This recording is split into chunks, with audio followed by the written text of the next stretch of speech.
नमस्कार। आज दशा माता की कथा, दशा माता की डोरे की कथा को सुनेंगे। एक समय की बात है, एक राजा था। जब नाई उसके बाल काटने आया तो उसने राजा को बताया कि एक बहुत ही सुंदर कन्या है। उस कन्या को दशा माता का इष्ट था। वह पीपल की प्रतिदिन पूजा करती थी, दशा माता की कहानियां सुनती थी। दशा माता ने सोचा कि मेरा नियम रखने वाली की शादी अच्छी जगह होनी चाहिए। तो फिर राजा ने नाई से कहा कि ऐसी सुंदर कन्या से मैं शादी कर लूं। राजा ने उस कन्या से शादी कर ली। शादी करके महल में आए। राजा के एक रानी पहले से ही थी। उस रानी ने सोचा कि इतनी सुंदर रानी दूसरी रानी आ जाएगी तो मेरा रुतबा और आदर कम हो जाएगा। तो फिर जब बड़ी रानी काले हाथ करके आई और नई रानी के मुंह पर लगा दी। राजा ने जब नई रानी का चेहरा देखा तो बहुत दुखी हुए कि नाई ने हमारे साथ धोखा करा। ऐसे काले मुंह वाली गिलहरी जैसी शक्ल वाली लड़की से मेरी शादी करा दी। राजा ने नई रानी को अलकक्ष में रख दिया। उससे बातचीत भी नहीं करते थे और उसकी तरफ देखते भी नहीं थे। राजा के ऐसे व्यवहार से छोटी रानी बहुत दुखी हो गई। उसको समझ नहीं आ रहा था कि वो क्या करें, कैसे राजा को समझाएं। फिर कुछ समय पश्चात उसने अपने पियर खबर भेजी कि मेरे 4 रंग की पोशाक, वैसी चौपड़ और झूले की रस्सी भेजना। उसके लाल, हरी, केसरिया और गुलाबी चारों रंग की पोशाक, चौपड़ और झूले की डोरी आ गई। फिर उसके बाद उसने दासियों से मालूम करवाया कि राजा आज घूमने के लिए कौन से बाग में जाएंगे। उसको पता चला कि राजा आज गुलाब बाग में घूमने जाएंगे।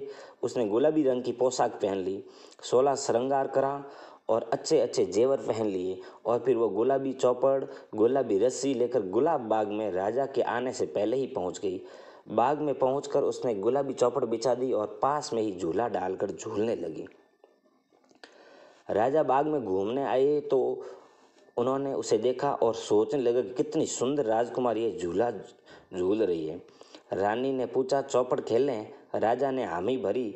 दोनों चौपड़ खेले, बातें करी। फिर राजा वहाँ से चले गए।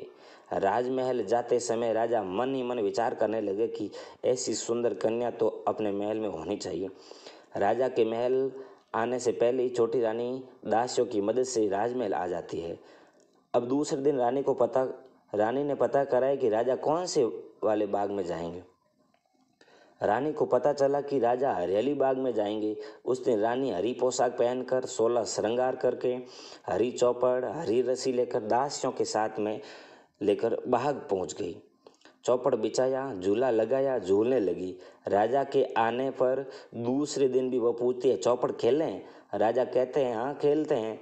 तीसरे दिन वो लाल बाग में गई, लाल पोशाक पहनी, लाल चौपड़ ली और लाल रस्सी लेकर गई और फिर चौथे दिन पोशाक पहनकर, केसरिया चौपड़ और रस्सी लेकर केसरिया बाग में गई। राजा उस पर बहुत ही मोहित हो गई, पर राजकुमारी को तो मालूम था, वो तो शर्माती नहीं थी। अगली रात रानी ने चारों पोशाक, रस्सी और चौपड़ सब रानी के कक्ष के बाहर बरामदे में रख दिए और उंगली के चीरा लगाकर हाय हाय करने लगी।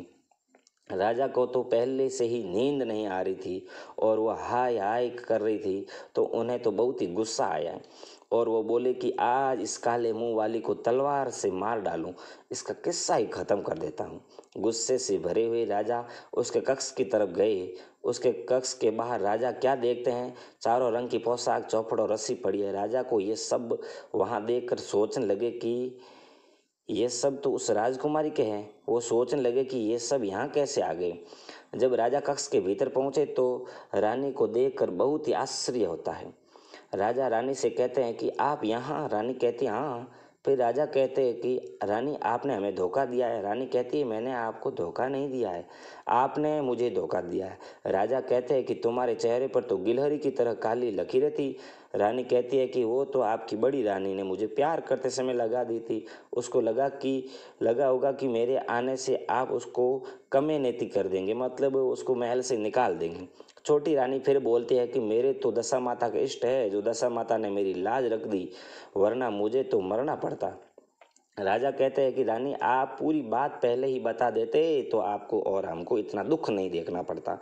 उसके बाद राजा ने बड़ी रानी को कमानेती कर दिया, मतलब महल से निकाल दिया। छोटी रानी के साथ सुखपूर्वक रहने लगी।